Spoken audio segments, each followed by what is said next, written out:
just finished my massage. It's 1:45. And every time I just have one of those massages, I'm so thankful that I've included that in my life and that it's something that I'm able to afford, because I always just feel so much better afterwards. So I don't know that I just say I get 90 minutes because I had enough time booked up. And so I get them 90 minutes. 90 minutes is like the perfect amount of time. So I'm getting ready to leave. I'm probably going to get some lunch, because after the massage, I also just want to like sit and marinate in it and just indulge in whatever I want. So I'm probably going to get a chicken and veggie bowl from Waba Grill. As far as what's happened prior to the massage, the huge woke up, worked out. I only did a power zone class on the Peloton today, and in all honesty, I don't love those classes, only because I am not necessarily picking the instructor, the music, and so you're just kind of at the will of whatever that class is. But I'm also the type that if I start something, I feel like I need to finish it, so I have to finish these classes. I don't know if I'll do another set right away, because I just prefer picking my instructor, my music myself. So that was 45 minutes. And I know that it's only going to benefit me, but I did that. And I went to Stater Brothers and I took the butter back, because not only had I bought too much butter, but I already had butter in the refrigerator. So I took that back and got my $8 back. So I'm going to get some lunch and maybe a refresher, because I just feel so indulgent now that I'm all relaxed. And then I'm going to go home. I have the second round of the anti-racist training through PBIS Learning Media today at 4 o'clock. And I think that's all that I have to do, all that's on the agenda. So I'm definitely going to relax for a little while and see if after that training I feel like doing any kind of work. And if I do, I will. But if I don't, I won't. But I don't have anything else to say. I'm just checking in. I didn't make a smoothie today just because I didn't want to have it in my stomach for the massage. And yeah, so I'm going to go get some lunch now.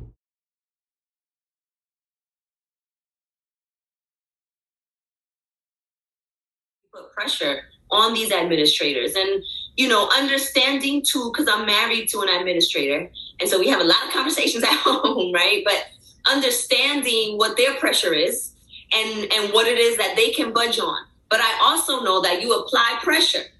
You apply pressure, and they then have to bring it at their level to figure out what can they negotiate. Maybe I can't give them the whole, 10 things, but I can give them 3 things. And so you take those 3 things, and that's your first win. And then you go for the next 3, and then you make it to the next 4, et cetera. But having a chip on your shoulder is perfectly fine when it comes to issues of race and bias. We need more chips on more shoulders, All right, it's 6:15. Trying to see where Riley is trotting off to. I'm on the couch, obviously, watching Judge Judy. I recorded it from earlier because the PBS Learning Media second session was happening while Judge Judy was on, and I just didn't want to miss Judge Judy. The second session was really, really good. One of the panelists, all the panelists were really great, but one of the panelists I was really excited to see, because I follow her on Instagram, is Blair Imani. And if you don't follow her, I would suggest that you do. She does these little snippets called Smarter in Seconds, and she just touches on a variety of social issues that, people may not know about. She has a very bright personality. Like, the clips are very engaging to watch. So she was on there along with 2 other panelists that I honestly hadn't heard of before, but they were very effective and informative. So I did that, and then I think I took a nap. That was my intention, and I believe I closed my eyes and slept for a very brief period of time, 30 minutes if that. And then I woke up and started watching an old episode, or the recorded episode of Judge Judy. But I also realized I haven't mentioned what it's been like here in California since the restrictions have been lifted. And quite honestly, I would say, in all the public places I have gone, I would say about 90% of people are still wearing their masks. And I'm not sure exactly what the cause of that is, because I know in California there's been a lot of confusion about, okay, you don't have to wear your mask, but here you need to wear the mask, and there you need to wear the mask, and here you do, and there you don't. So I don't know if that's why, or if it's just people are more comfortable keeping the mask on for the time being, or if it's somewhat, because I know a part of this is me, is because I'm not clear on what places want you to keep the mask and what places don't. I just wear it because I don't want to be that person in a public place bopping around maskless, and then someone has to come up to me and say, ma'am, can you put your mask on? So I just keep it on, really for just, I don't know, like I'm just not ready to fully abandon it yet. Not that I love that mask, but I just kind of want us to ease into things and make sure we're really good before we all just abandon it altogether. And I don't know who's vaccinated and who's not, and like all that. So it's been pretty interesting to see that most people are keeping that mask on. I think when I went to Stater Brothers yesterday, out of all the people that I saw just like being around, I think I saw maybe 4 people that didn't have their mask on out of the whole time I was there. So that's that, but I don't really have anything to report. I'm just coming on because it seems like the right thing to do, but nothing's happened. I haven't done any work today. Leadership applications are due by midnight. I just checked that to see how many applicants there are. As of right now, we have about 33, and I think that's somewhere around what I had last year. So I'm glad that there's, you know, a decent pool of people applying. I think I'm done with leadership planning for the time being. I guess I could show you that. So did you let them know? Did you let them know that you didn't want them at the door? Did you do your job? Riley. Anyway, I'm going to show you just where I've stopped with the leadership stuff. I think I'm paused until the school year starts. So I just took all the lessons that I feel like I will use at some point, and I've put them in these binders. I have 2 of them in total. They are organized by lesson type. The things in the front here are things that I would refer to all year because they're just the templates that I would use when we have like a rally coming up, and it just helps the kids kind of think through some ideas that they may have for the rally. And then all the other tabs are based on like the topic of the lesson. So all of these lessons deal with listening and communicating. I have another tab where it was called like creative problem solving, I think. It's not this one, but there is one called that. This one was team building and trust activities. So again, I got this from Teachers Pay Teachers last year, March of 2020, just before COVID shut everything down. And so I have that in there, and I'm trying to make it so that in my plans, we pretty much have like a set schedule. So on Mondays, my plan is to, we have to get the social media stuff posted that's going to promote the Spirit Day for that upcoming week. We're going to read for our book study, which is separate from the anti-racist book. The first book that we're going to read is The 7 Habits of Highly Effective Teens. That's the book that the librarian is ordering a class set for me. So I'll read that, the chapter or chapters or whatever that's going to be on Mondays. And then we're also going to talk about this little thing that I just got. Let me find some shoes. So this is an idea that came from the CATA conference. And I can't believe I bought this, but I did. I bought a Build-A-Bear, and we're currently waiting to see what his name is going to be. I put a poll on Instagram between Goldie the Bear. Goldie because our school colors are blue and gold, and I want to give the bear a name that's not gender specific, that could be applied to males or females.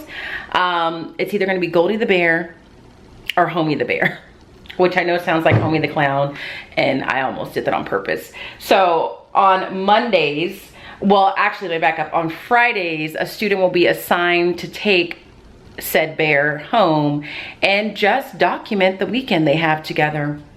what did you guys do over the weekend? And then on Mondays, they'll share out. Like they could make a short video, they could take pictures, they can create a slide presentation. And really the purpose of that is to allow us to see each other's lives outside of school, to get to know each other better, have a little fun, like just kind of a community building thing. And I got that idea from the CATA conference. So that's what we would do on Mondays. We would find out what the bear did over the weekend. It sounds juvenile when I say it, but I think it's really just gonna be fun. So I'll do it first and show them. So that would be on Mondays. Tuesdays and Wednesdays are gonna be a lesson out of these things that I just organized, something on team building or problem solving or communicating. Thursdays, we're gonna discuss the reading from Mondays using a specific journal format. And then Fridays, we have to create the social media content to post for the upcoming week. And that is also when we will be taking a look at the chapter and activities that come from this book.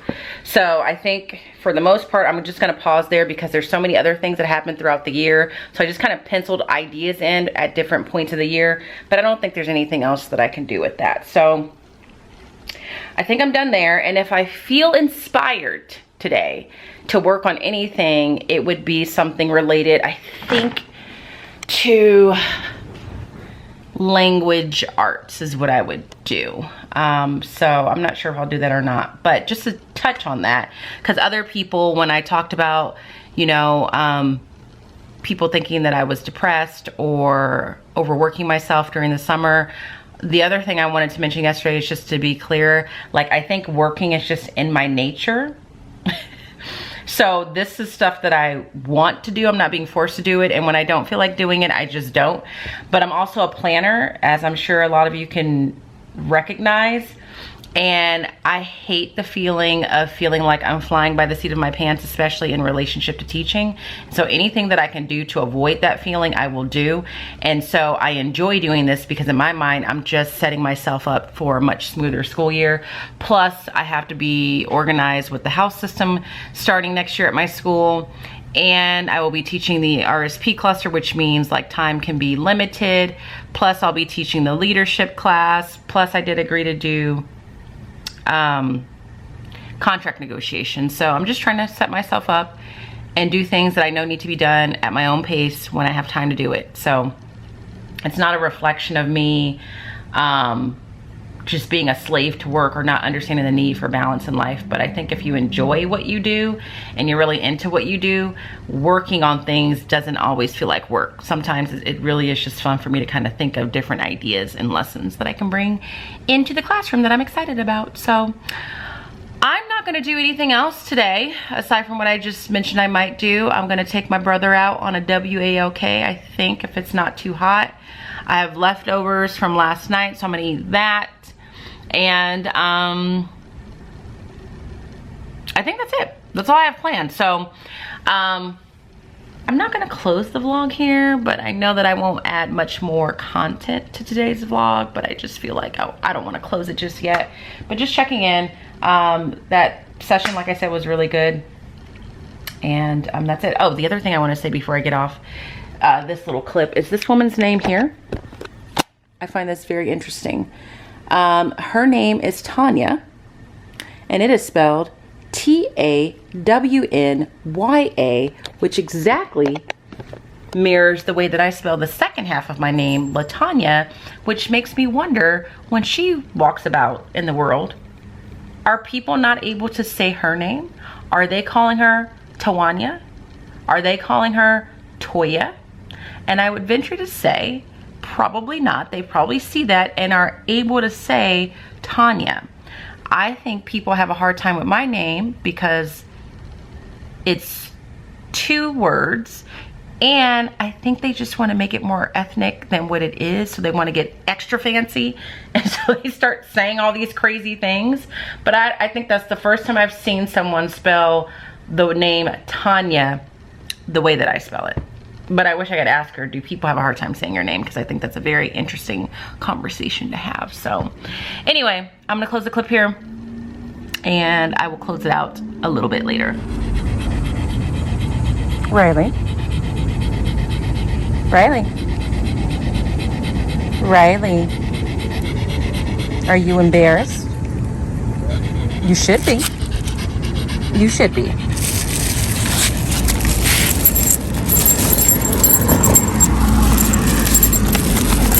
Get your clothes on, right? Okay.